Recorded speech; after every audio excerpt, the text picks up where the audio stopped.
जिंदगी ऐसे जियो कि कोई हंसे तो तुम्हारे वजह से हंसे, तुम पे नहीं, और कोई रोए तो तुम्हारे लिए रोए, तुम्हारे वजह से नहीं। ऐ इस दुनिया के मालिक, ना मैंने तुझको देखा है, ना कभी हम मिले हैं, फिर भी ये कैसा रिश्ता है कि दर्द किसे भी हो, याद सिर्फ और सिर्फ तेरी ही आती है।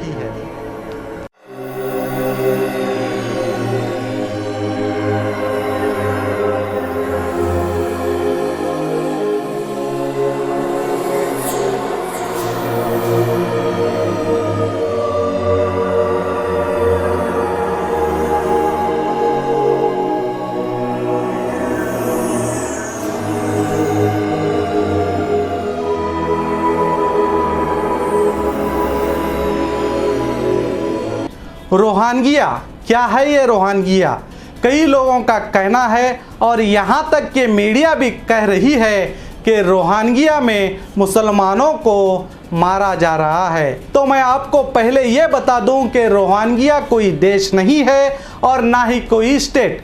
रोहांगिया एक मज़हब है, मज़हब का नाम है। रोहांगिया कौम पूरी दुनिया में 14,20,000 है और बर्मा में सिर्फ 8 लाख रोहांगिया मुसलमान हैं और इनकी आबादी बर्मा के रकाइन, जिसे अरकान भी कहा जाता है, वहाँ ज़्यादा है, जबकि बर्मा में मुसलमानों की तादाद 20 लाख है और रोहांगिया के नाम पर तमाम मुसलमानों को ख़त्म किया जा रहा है।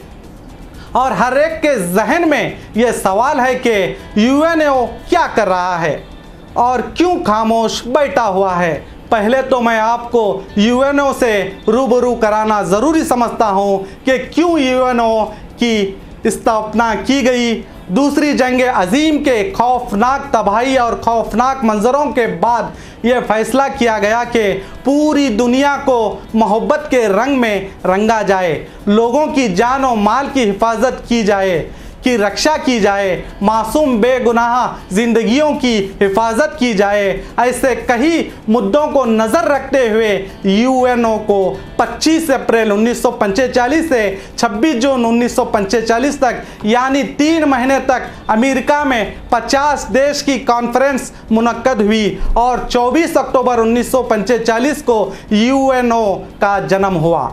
जनता की हिफाजत, देश की आपसी ताल्लुकात इस संगठन का पहला कर्तव्य था और इस यूएनओ का पहला जिम्मेदार था दूसरी जंग अजीम का तबाही का हीरो अमेरिका।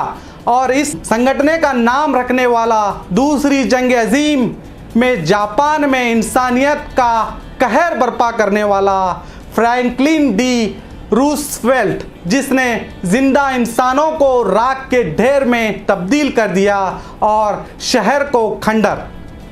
यह था यूएनओ का सच और यूएनओ का मकसद।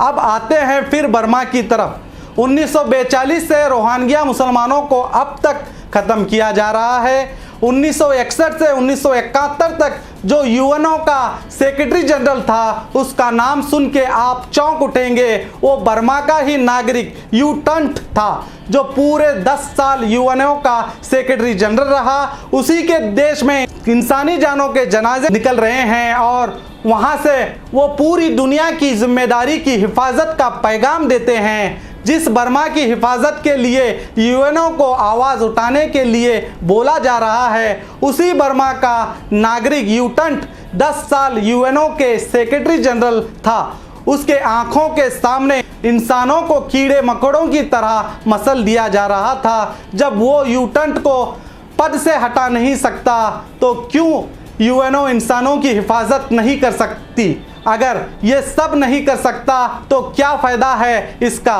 कितने लोग हैं जिनको वो जुल्म से बचा नहीं सक रहा, जबकि पूरी दुनिया में बसने वाले हम सभी लोग दुनिया के हर शहरी के साथ मोहब्बत के रंग में रंगना चाहते हैं। मगर अफसोस अफसोस, उम्मीद हम यूएनओ से लगाए बैठे हैं और दुनिया के हुक्मरान हम सबको जात पात के नाम पर लड़ाकर मोहब्बत के रंग में नहीं, खून के रंग से पूरी दुनिया को रंग रहे हैं और हम इनके झांसों के जाल में फंसकर इंसान से हैवान बन गए हैं। अगर ऐसा ही चलता रहा तो याद रखिए, जिसकी हुकूमत आएगी वो दूसरी नस्ल को ख़त्म करते रहेगा। देश और विदेश की खबरों के लिए देखते रहिए बी न्यूज़ नेशन।